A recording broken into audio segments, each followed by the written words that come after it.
Hey YouTube, Alex here, and I want to answer the question, why are Filipinos happier than Americans? I noticed that in my comment section I have some unhappy Americans, and I want to address some of why I think there are so many unhappy Americans in 2024. I think some of the reason for unhappiness on the part of Americans is that the United States is a place of extremes. You seem to have people that are either worried about losing it all or people that have nothing to lose and not much in between. One of the things that sticks out to me is when I run into people that are paradoxically in both situations. They both feel like they have nothing to lose and everything to lose. And I feel that that applies to much of life in the US, where I have people that are constantly telling me, I need to do this and I need to do that and rah, rah, rah, rah, rah. And they have no idea what my background is. They don't know about any health issues I have. They don't know much about my financial situation. They don't know much about me at all.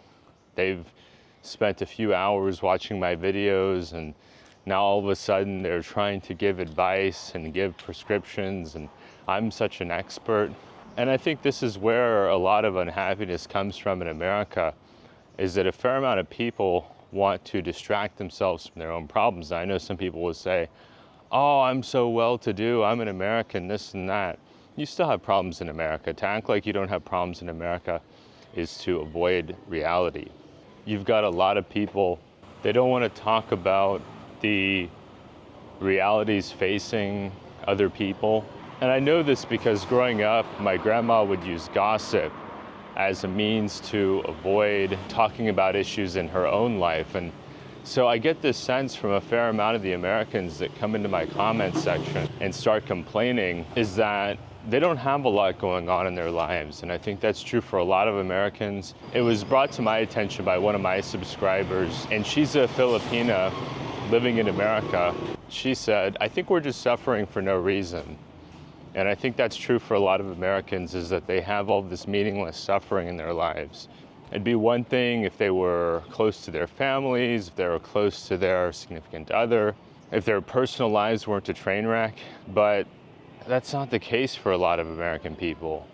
A lot of these people have train wrecks of personal lives, and they're trying to force their advice on me. Eventually, I came to the conclusion it's not about me, it's about them. They watch YouTube because in the attention economy, attention is in short supply. They are desperate for attention, and because their personal lives are a train wreck, they cannot easily get that attention. They go on to the internet, probably out in public. Then I started learning about adverse childhood experiences. They're very prevalent in the US. So you've got a ton of Americans that have had adverse childhood experiences that never got therapy, never tried to sort these issues out, never tried to heal. And so they can't maintain relationships in real life. Some of this is related to my video about terminally online expats, but I think that term applies to a lot of Americans back home too.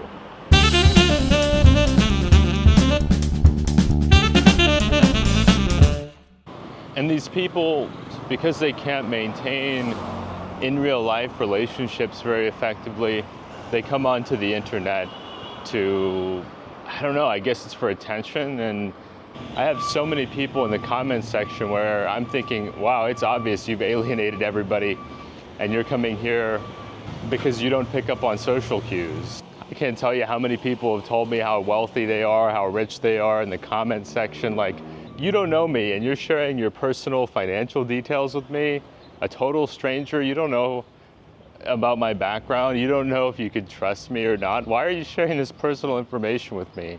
I think that's why you see so much main character syndrome in the US, where people operate on the premise that everybody is in a movie based around their life and exists solely in relation to them. I can tell you how many Americans I've met that the conversation is basically me, me, me, me, me, me, me, me, me, me, me, me, me, me, me, me, me, me, me, over and over again. And I see that a lot, and I think that's why so many Americans are so unhappy is that all they do all day is think about themselves, where the Filipino person is much more often thinking about their family. If I talk to the average Filipino person about their priorities, they may bring up their family, how they're trying to help their family get ahead, how they're sending their sibling or cousin to college. And when all you do is think about yourself, you will end up miserable. The reality that they're trying to avoid is that life is short and that they haven't done everything they wanted to do, that they spent all their time thinking about themselves. And so they're sitting in this big house and they've got their big retirement accounts and their large social security check, and nobody cares. And so they want somebody to care because, I mean, that's the only reason you'd go on a stranger's channel and start telling people about how wealthy you are and that how the only thing that matters in life is material wealth. For some reason, it's never people with perfect lives back home that try to give me bad advice. It's never the person with the happy family, the kids, the grandkids, the beautiful home, the life that many of us probably envy on some level. It's always, man, I got divorced 4 times, here's some relationship advice. Oh man, you know what, I went bankrupt, here's some financial advice. I do not want to take advice from people that failed. And if you're talking smack to people on YouTube on Christmas Day, instead of spending time with loved ones, you failed in my book. There's nobody watching YouTube on Christmas Day telling people, go get a job, who I want to emulate. In the attention economy, people defer to whatever it is they want to pay attention to. And some Western people that are spending Christmas on YouTube, not all, many of you guys are wonderful, some of you don't practice faith traditions, but to go on there and the best thing that they've got to do is spend Christmas giving people bad advice, I mean, that represents a lot of Americans. And some are not online. To be fair, rather than to come on my channel, some are spending their time arguing with family. I remember I had a coworker that told me every year around the holidays, he would get together with his dad and argue about sports. And I'm thinking, man, how sad does your life have to be that you're with your family for the holidays and you still don't get along? You'd still probably be rather doing something else, but maybe you do so out of a sense of obligation. There's probably somewhere else you'd rather be, or other people you'd rather be spending time with. I don't want to live a life of regret like a lot of Americans live. When you're on Christmas Day and you're telling people about how they need to pursue material wealth, that just goes to show how far the culture has fallen. That Americans won't even operate with grace on a holiday that is very important to many Americans. Christmas, for me, growing up, was considered the most prominent national holiday in the country, not just to me, but also to my neighbors, also to people in my community, in my city. I think it's really sad to see how far America has fallen, that on the most important holiday of the year, the only thing that people can think about is working for money to purchase material goods. Yeah, I know it's Christmas, but man, look at my truck. It used to be that people were in pursuit of freedom in the United States. And now the culture has switched to one oriented toward consumption over freedom, and consumption that's fueled by debt.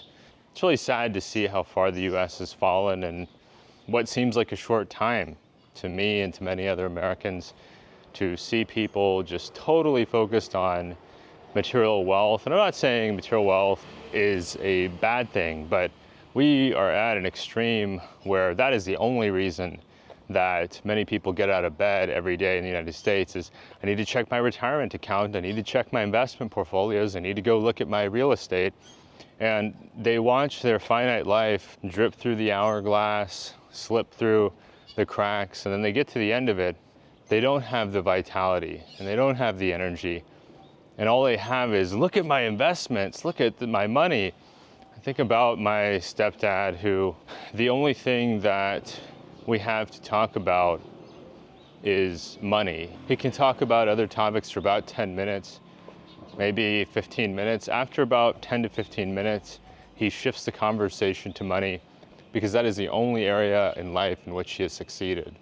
And so many Americans are like that. So why are Filipinos happier? Well, Filipinos, they aren't only thinking about themselves and their material wealth 24/7.